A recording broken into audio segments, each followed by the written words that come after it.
We're going to start talking about Laplace transforms today.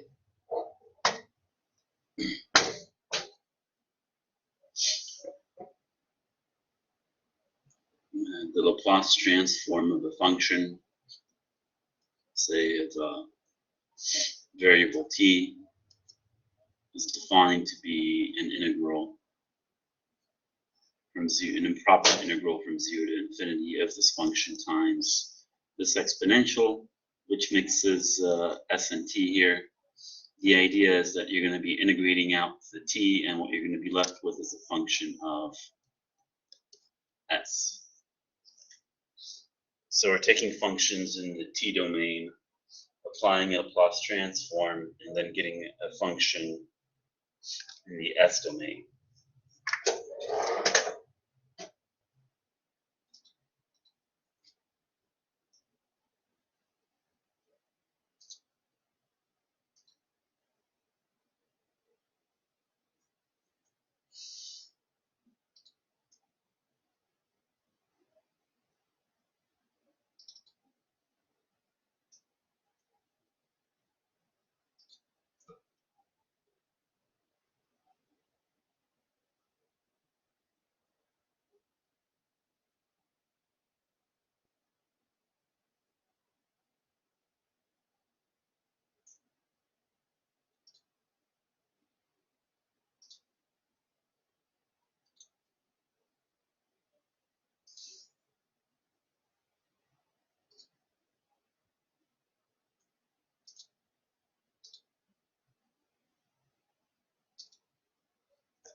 We're going to focus on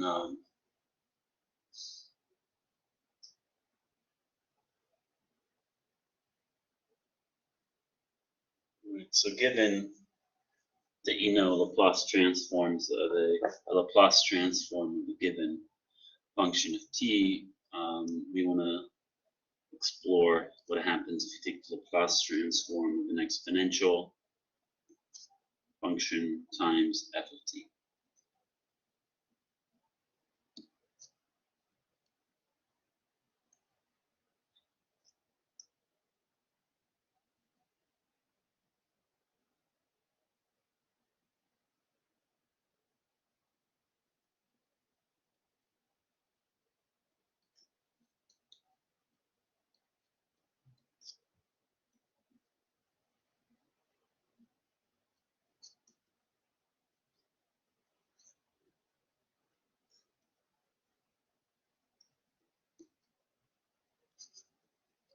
We're going to assume that s is greater than a, so that this integral converges.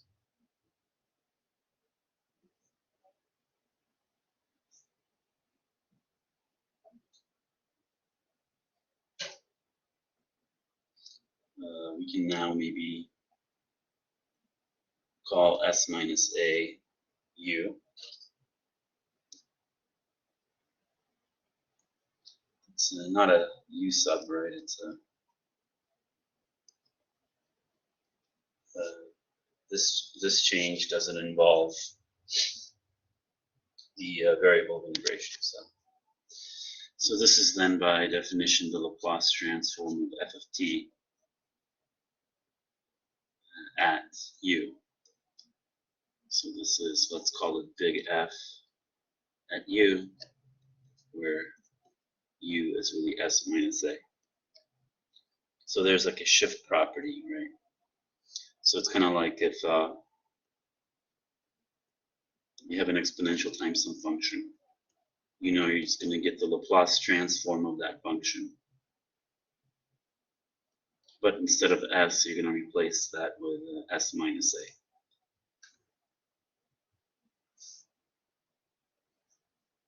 So for example, if we knew that the Laplace transform of t to an integer power n, or say a counting number, right, n, we know the Laplace transform is n factorial divided by s to the power n plus 1. Then the Laplace transform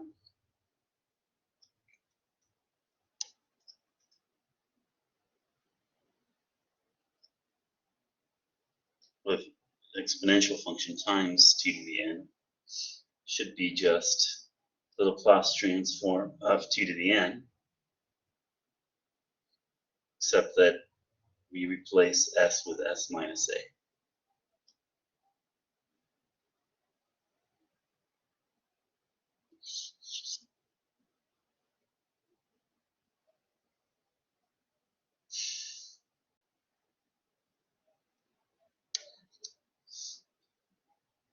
Let us now explore another property. This is going to be if you have function of t and you multiply by t to the power n, how does that affect the Laplace transform?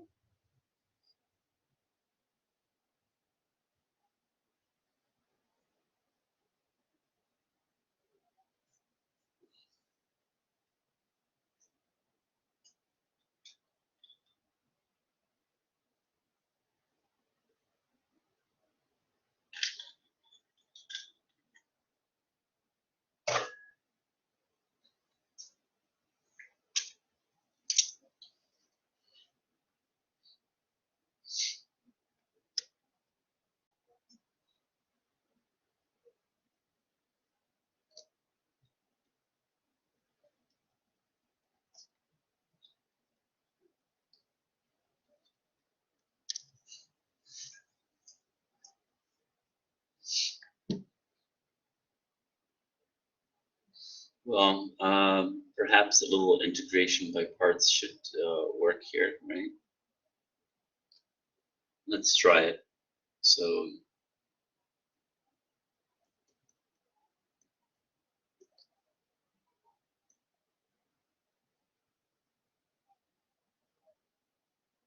this could be wrong, but it can be edited out. So there you go.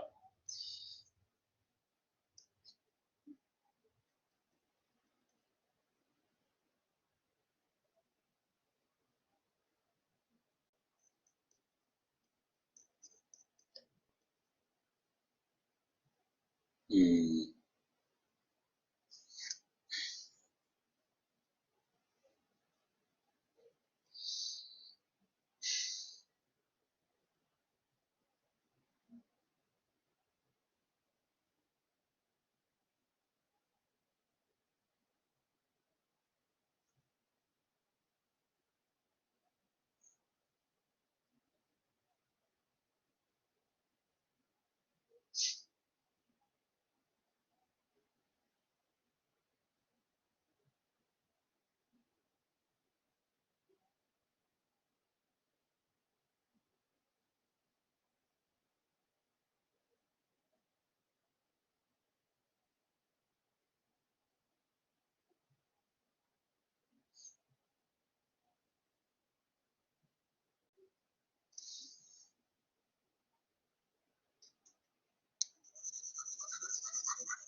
we'll come back to that. All right. Now let's look at a step function.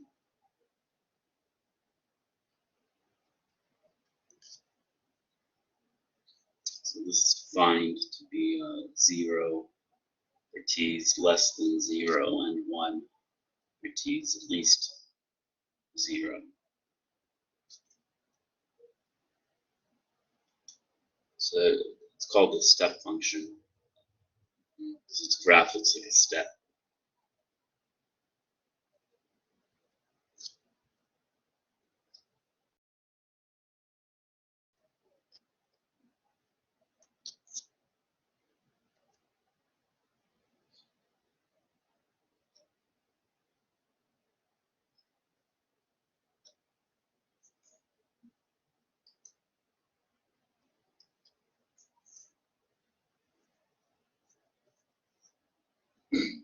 You can generalize to a step function. You think of the step function as a permanent on switch, right? At time c, the function switches on, so it becomes 1. Previous to time c, function is 0.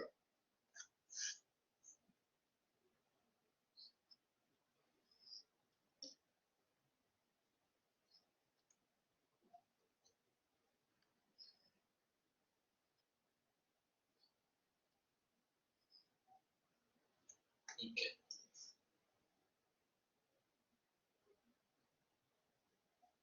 So the question is an important Laplace transform.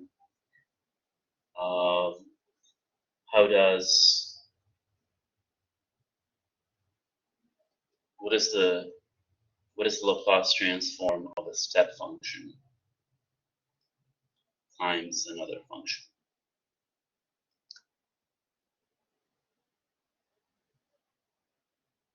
Let's try to derive that.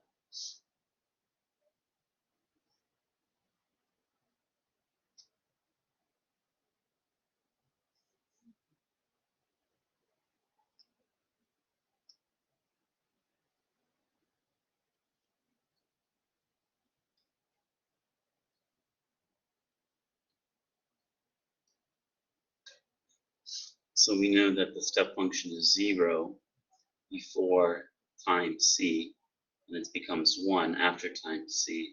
So you might as well just integrate from c to infinity, in which case the step function becomes 1.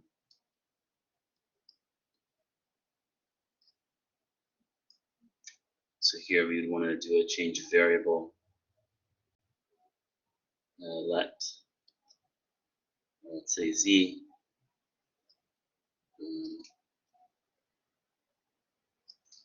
equal t minus c. So dz equals dt. T is z plus c. Okay, let's commit to this change of variable. So we see that when t is c, z must be equal to 0. And when t goes to infinity, so does c. Then we have f of t minus c. And then here we have e to the minus s, and then t is z plus c. And dt becomes dz.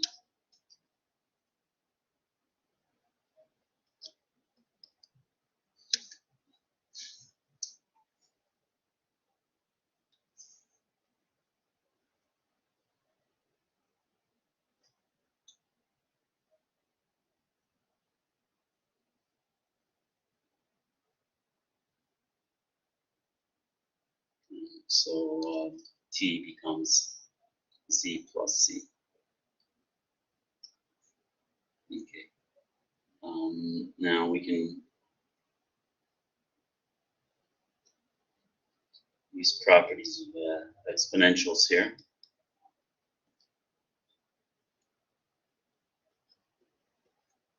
And then notice that certain factor, e to the minus s, e to the negative of s times c, is independent of the variable of integration, namely z. So we can pull that in front of the integral.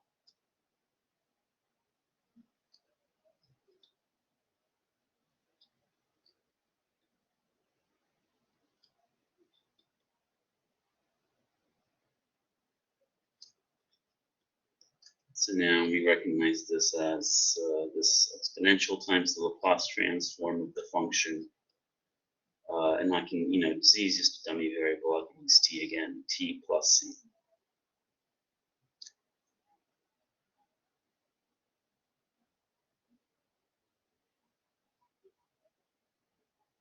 So for example, if I have the Laplace transform of a step function that turns on at 2 times, say, t cubed, then I know that you kind of think of the step function corresponding to this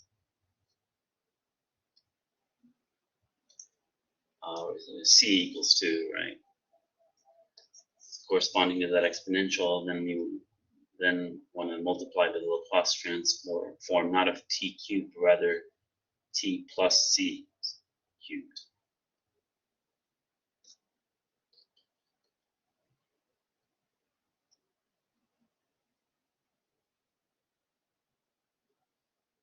So we would want to expand over here.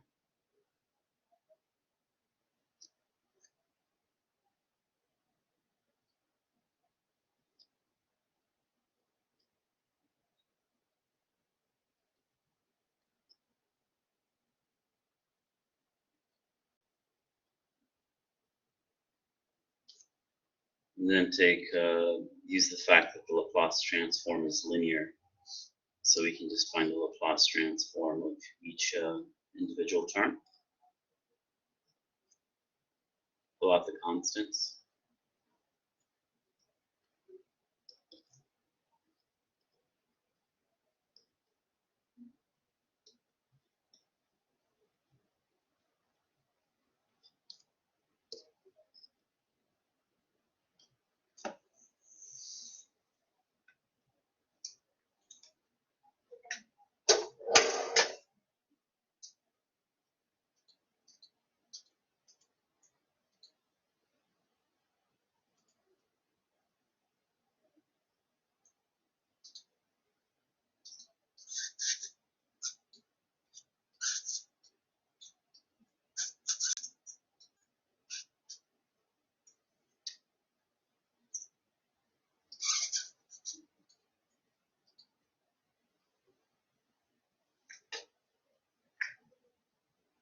Okay, so we see that we have, we can use this.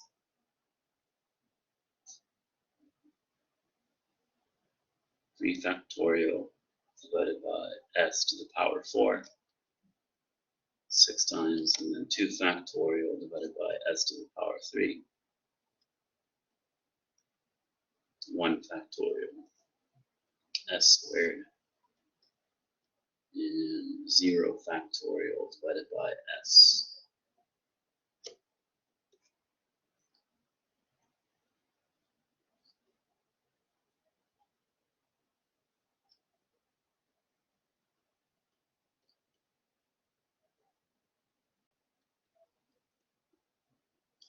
Of course, everybody knows that 0 factorial equals 1.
we'd also like to talk about the Laplace transform of the derivative of some function.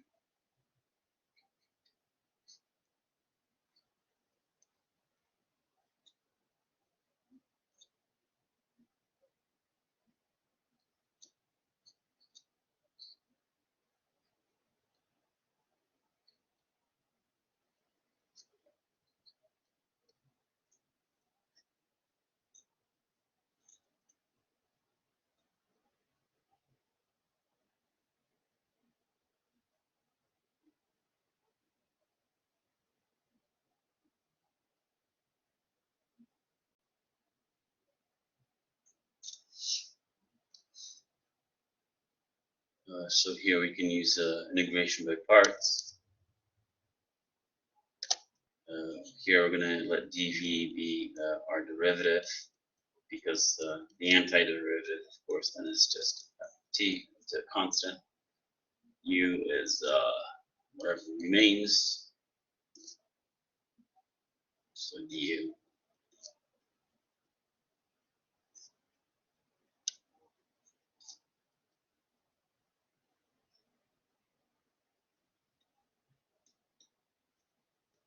So according to integration by parts, we should get u times v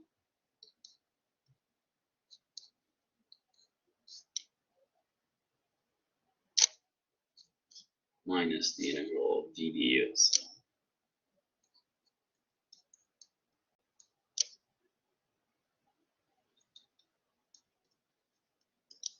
all right. So we're assuming that at the upper bound, the exponential one's out of f of t, so that's the decaying exponential, so we're going to get 0. And then minus at the lower bound, we get minus f at 0.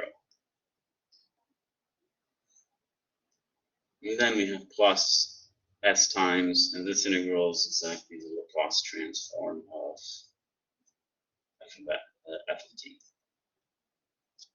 So we can say that this is f times big F minus the initial condition for f.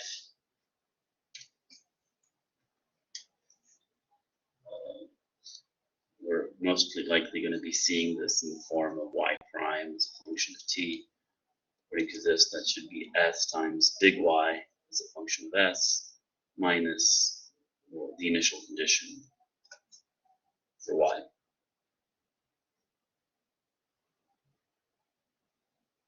You can use this formula recursively. So for example, if you want the Laplace transform of y double prime, think of that as the y prime primed, right? Differentiating them. So according to the formula, this should be s times the Laplace transform of y prime minus the initial condition for y prime.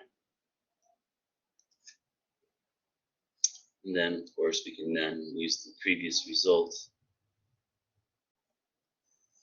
for here, Laplace transform. So you get s y of s minus y naught. So that's s squared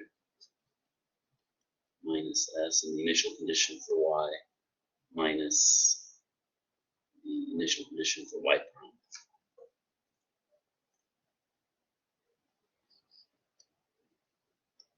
And so on, right? If you want to do triple prime, just think of that as the prime of y double prime. So that becomes s times Laplace transform of y double prime minus, and then the initial condition for y double prime.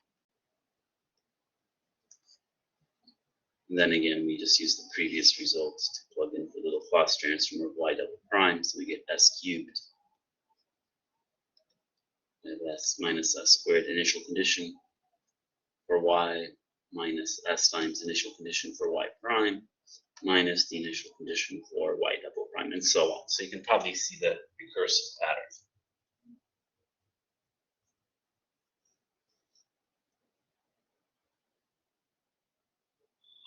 Oh.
All right.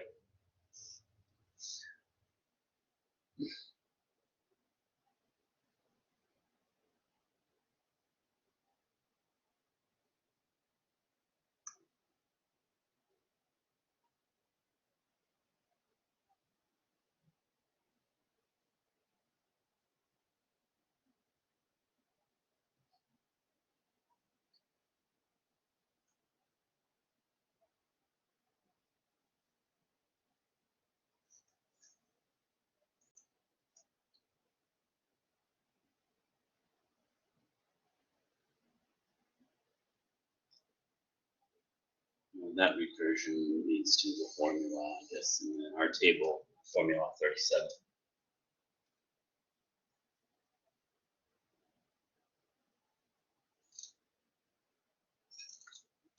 All right. I'll go ahead and take a little break here. So this is probably not going to be on the video. I need to figure out what the Laplace transform is, the formula, the proof of this.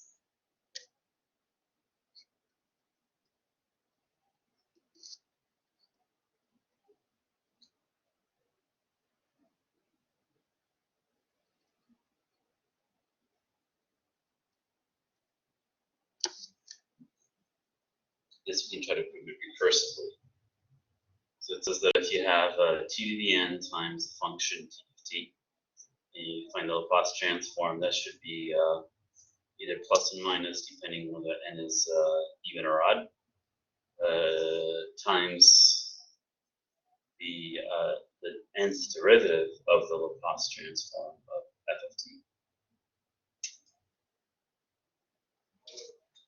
So, for example,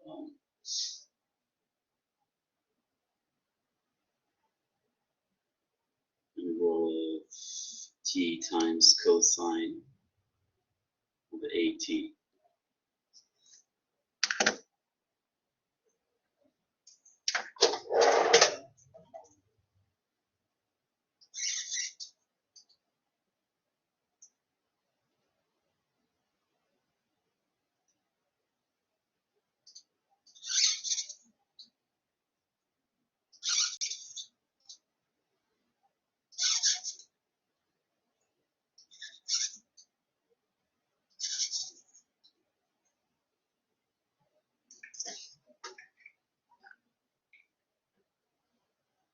So that should result in this, right?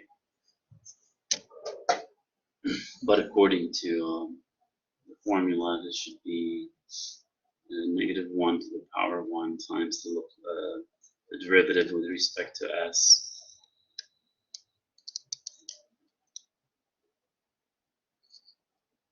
of the Laplace transform of cosine of at. The derivative, the Laplace transform of cosine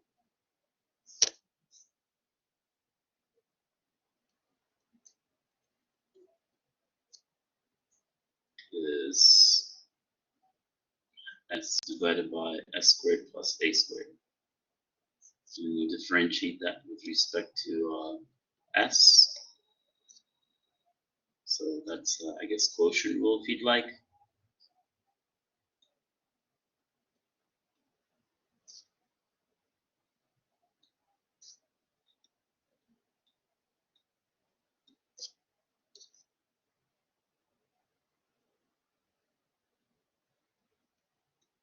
And simplifying,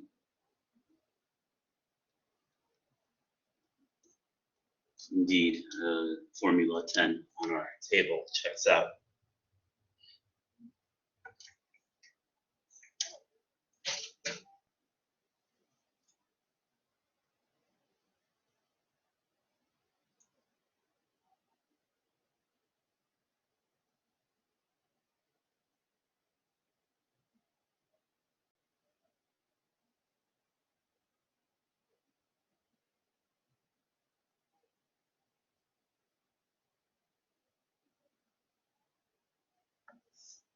Okay, let's check out formula 24.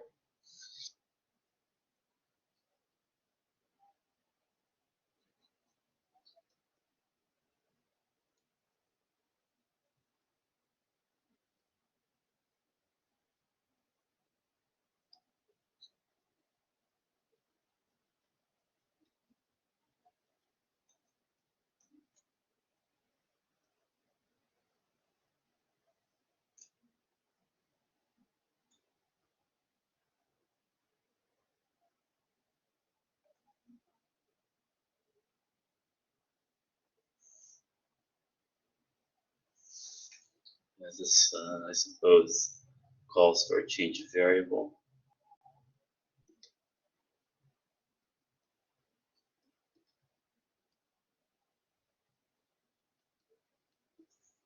And we notice that when t is 0, so is u.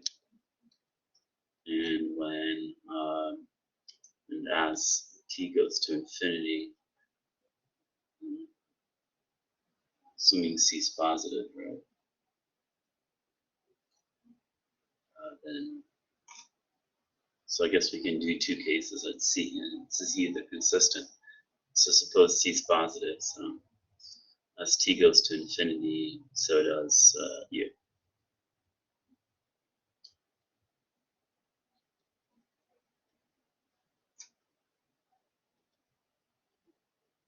Go ahead and complete the change of variable.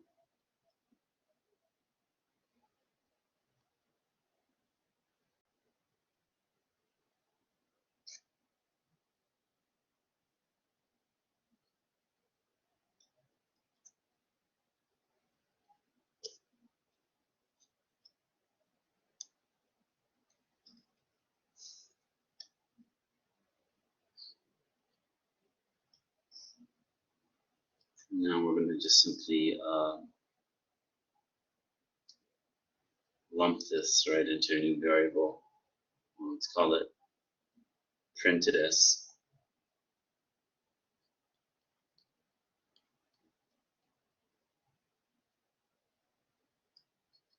Okay, so this is 1 over c, and by definition it's the Laplace transform of f, which if we back substitute, u is really s over c.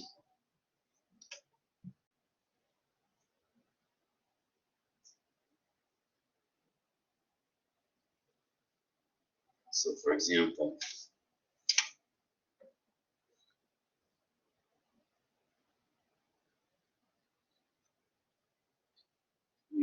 Laplace transform of e to the t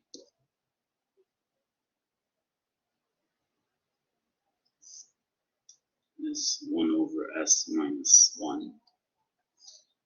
Okay, so the Laplace transform of this exponential function and then multiply t by a constant a. That would be 1 over a times the Laplace transform of e to the t at s divided by a.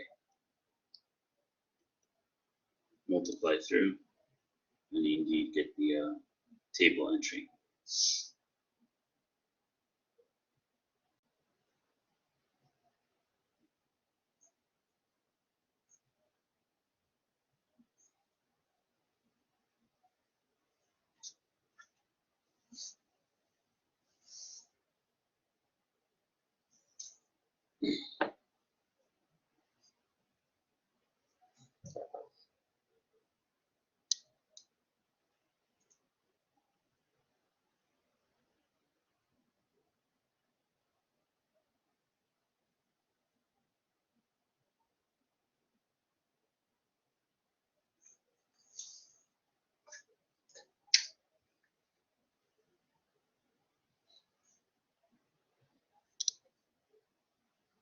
Okay, so ideally, if the video comes out, we use the definition of the Laplace transform. We would compute some, derive some basic Laplace transforms.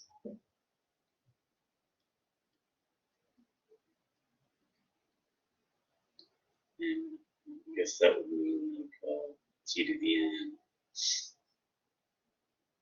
e to the at, sine and cosine.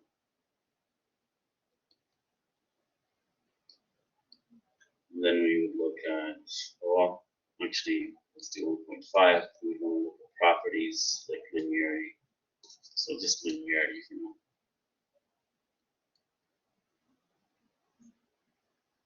And then look at some shifting properties. You think the Laplace transform of exponential times f of t.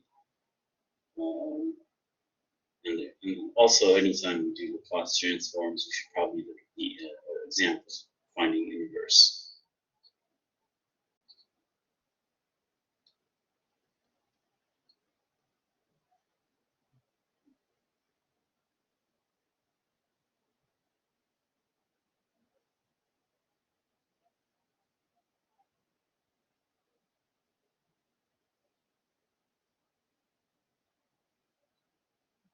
The shifting property of the exponential and their inverses.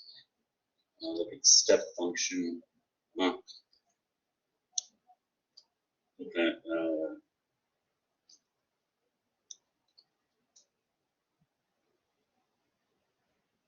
scaling property like we just did. Look at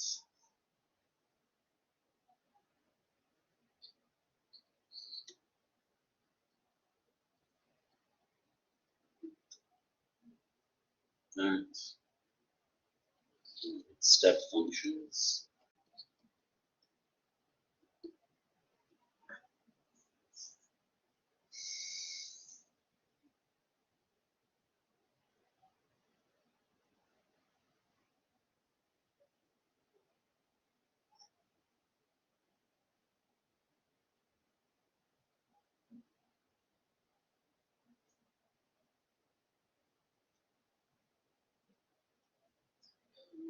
And then we look at how to rewrite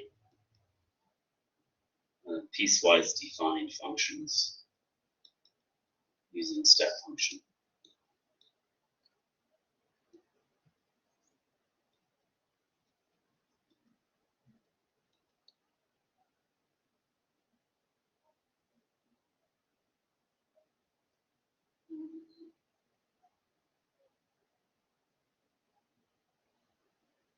And then we want to, I guess I should have, at some point, right, the Laplace transform of the nth derivative of some function of s.